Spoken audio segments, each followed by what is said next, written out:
Hello बच्चों, good evening. Filter circuit part 2 capacitor filters हम understand करने जा रहे हैं। कैपेसिटर फिल्टर्स को शंट कैपेसिटर फिल्टर भी बोला जाता है। ऐसा क्यों बोलते हैं वो अभी 2 मिनट में आपको पता चल जाएगा। उसके पहले हम ये देखते हैं कि कैपेसिटर क्या है।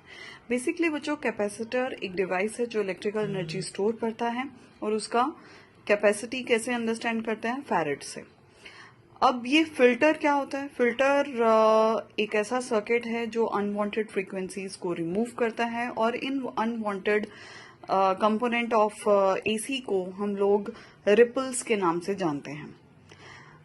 बच्चों, हमें अच्छे से पता है कि कैपेसिटर की रिएक्टेंस एक्स सी होती है और उसका फॉर्मूला होता है 1/2πf/c। डीसी कंपोनेंट की अगर हम बात करें तो डीसी की तो फ्रीक्वेंसी होती नहीं है, मतलब F is 0, so something divided by 0 is infinity. और एक्सी इन्फिनिटी का मतलब ये हुआ कि कैपेसिटर डीसी को ब्लॉक करेगा, मतलब उसको जाने नहीं देगा। लेकिन अगर एसी की बात करें, अल्टरनेटिंग करंट की बात करें, तो अल्टरनेटिंग करंट का फ्रीक्वेंसी तो होता है और अगर फ्रीक्वेंसी की वैल्यू कुछ होगी तो एक्सी भी होगा और अल्टरनेटिंग करंट को कैपेसिटर जाने देगा। तो कंक्लूजन ये निकल के आता है कि it allows AC to pass but it blocks DC. इसकी प्रॉपर्टी को हम लोग यूज करेंगे टू फिल्टर इट। अब बच्चों, हमें पता है कि जो रेक्टिफायर होता है, रेक्टिफायर से हमें जो आउटपुट मिलती है दैट इज पल्सेटिंग। मतलब अगर मैं इसको ग्राफिकली रिप्रेजेंट करूं कि यहाँ पर ये मेरा रेक्टिफायर है, मैंने फुल वेव रेक्टिफायर बनाया है, ये D1 है, डायोड D1 एंड D2। अब मैं इस टाइम पे रेक्टिफायर की फंक्शनिंग में नहीं जाऊंगी, I am directly coming to the capacitor filter part. So बच्चों, रेक्टिफायर में बेसिकली क्या होता है कि जो AC है वो DC कंपोनेंट में कन्वर्ट होता है। अगर मैं इनपुट ऐसे पल्सेटिंग AC की दे रही हूं तो इस रेक्टिफायर से निकलने के बाद इस पर्टिकुलर पॉइंट पे हमें कुछ ऐसी आउटपुट मिलती है, but still it is having ripples, means varying voltage आपको मिलेगी। तो इट मीन्स इस पर्टिकुलर पॉइंट पे आपको डीसी प्लस एसी कंपोनेंट दोनों मिलेंगे। अच्छा, अब बड़ी इंटरेस्टिंग बात है कि इस पार्ट को हम ग्राउंड कर देते हैं, मतलब 0 वोल्ट पे। अगर ये 0 वोल्ट पे है तो ये पार्ट 0 वोल्ट पे और ये वाला पार्ट भी 0 वोल्ट पे।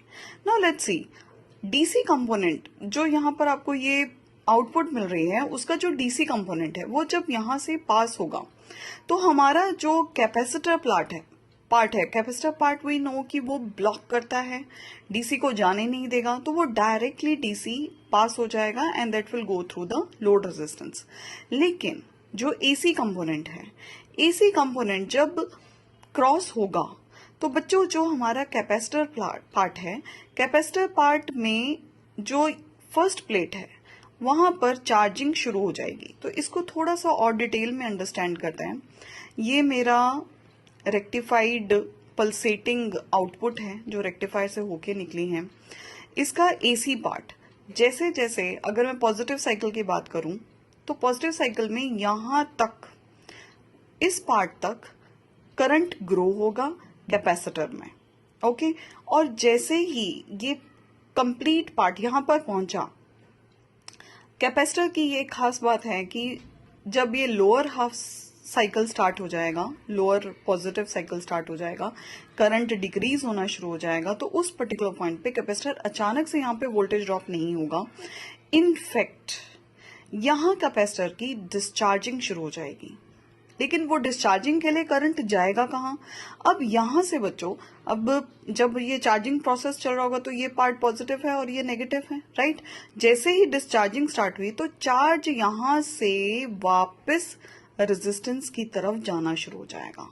मतलब जैसे ही लोअर हाफ साइकिल स्टार्ट होगा, यहां से चार्ज डिस्चार्ज होगा and that will start going towards the resistance part. तो ओवरऑल जब हम रेक्टिफाइड अपनी आउटपुट वोल्टेज लोड रेजिस्टेंस के अराउंड जब हम वोल्टेज ऑब्जर्व करते हैं तो हमें वोल्टेज कैसे ऑब्जर्व होगी? यहाँ पर ये जो लोअर पार्ट है वो नहीं देखने को मिलेगा और इनफैक्ट हमें कुछ ऐसी आउटपुट वोल्टेज देखने को मिलेगी। So this is how capacitor rectifies the alternating current. This is how it removes the ripples. So combination में इंडक्टर और कैपेसिटर दोनों को साथ में यूज करते हैं। कैपेसिटर को कभी भी सीरीज में नहीं जोड़ा जाता है। अब इसके पीछे भी रीजन है कि कैपेसिटर को हम सीरीज में क्यों नहीं जोड़ते हैं। अभी तुम लोग खुद सोचो कि अगर मैंने कैपेसिटर को सीरीज में जोड़ दिया विद द लोड रेजिस्टेंस तो क्या होगा, यहां से हमारा डीसी और एसी कंपोनेंट जो है वो जा रहा है। अभी होगा क्या, कैपेसिटर एसी को जाने देगा, लोड रेजिस्टेंस पे एसी कंपोनेंट चला जाएगा लेकिन डीसी को ब्लॉक कर देगा। लेकिन हमारे लोड रेजिस्टेंस को तो सिर्फ डीसी चाहिए, इसलिए हमारा कैपेसिटर हमेशा पैरेलल में ही कनेक्ट किया जाता है। और जब भी इंडक्टर